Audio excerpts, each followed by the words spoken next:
Assalamualaikum warahmatullahi wabarakatuh dan salam sejahtera.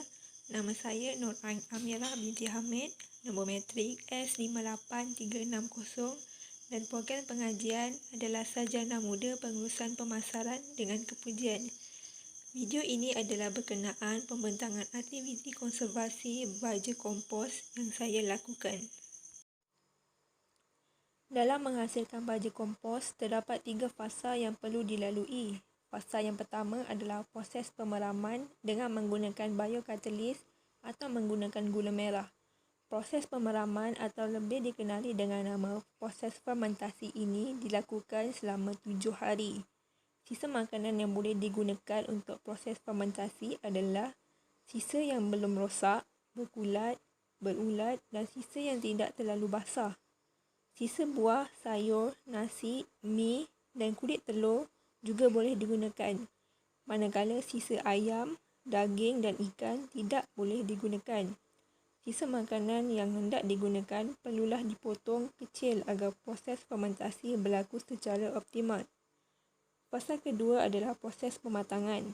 Proses pematangan adalah proses yang di mana hasil fermentasi dicampurkan dengan tanah dan ditutup rapat di dalam bin dan kemudian dibiarkan selama 14 hari. Fasa yang ketiga adalah tanah kompos yang telah matang dari proses pematangan dan boleh digunakan sebagai baja pokok. Proses fermentasi. Proses fermentasi bermaksud proses penguraian sisa makanan organik yang mengandungi banyak karbohidrat, gula dan protein dengan bantuan mikrob seperti yeast dan bakteria lactic acid. Sebelum melakukan proses fermentasi, perlulah menyediakan bin kompos.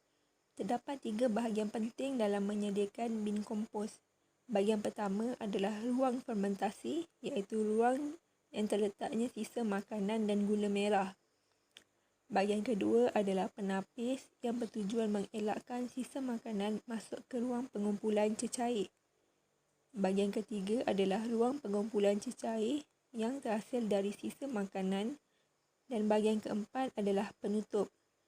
Sisa makanan mestilah dipadatkan di dalam ruang fermentasi untuk menghilangkan udara. Ruang fermentasi ditutup rapat dengan penutup.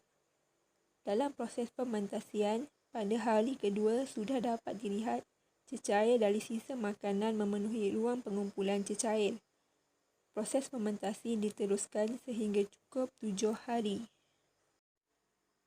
Selepas 7 hari proses fermentasi, bin boleh dibuka. Di atas permukaan hasil proses fermentasi terdapat tumpukan kulat putih, tetapi ianya masih boleh digunakan untuk proses pematangan. Berpandukan rajah proses pematangan, tanah diisi di dalam bin dianggarkan setinggi 2 inci. Pada rajah kedua, diletakkan sisa makanan hasil dari proses fermentasi. Pada rajah ketiga, diletakkan tanah di atas sisa tersebut. Proses ini berulang sehingga bin penuh. Setelah bin penuh dan padat, bin perlulah ditutup dengan rapat dan kemudian disimpan selama 14 hari. Semasa proses pematangan berlaku, bin tidak boleh dibuka bagi memastikan proses pematangan berjaya. Setelah tempoh 14 hari proses pematangan berakhir, bin boleh dibuka. Tanah kompos hasil dari proses pematangan masih lembap, maka perlu dijemur. Setelah dijemur, ianya perlulah ditapis. Dalam proses terakhir iaitu tanah kompos yang telah matang boleh digunakan sebagai baja pokok. Kompos matang tidak boleh digunakan 100% untuk menanam satu pokok. Ianya perlulah dicampurkan dengan tanah lain.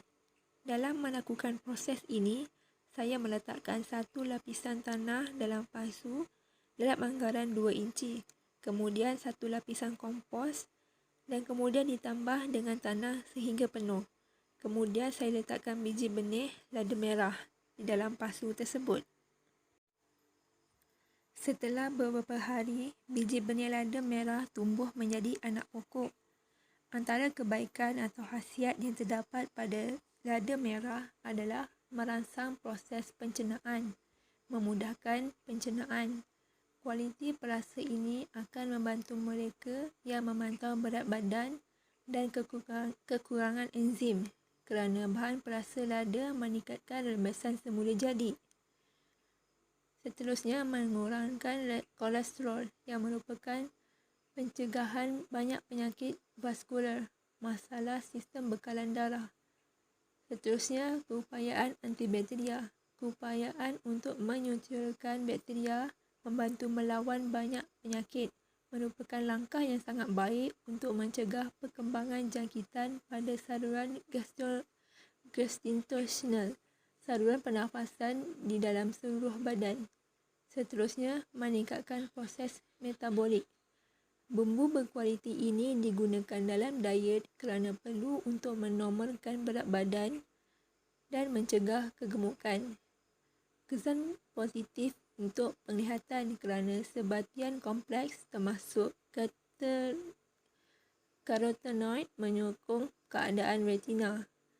Menormalisasi sistem saraf kerana riboflavin, vitamin E dan beberapa bahan lain tidak kurang pentingnya untuk tubuh. Yang terakhir, menguatkan imuniti, menambah kekurangan vitamin dan mineral. Sekian, itu sahaja daripada saya untuk video aktiviti konservasi baja kompos.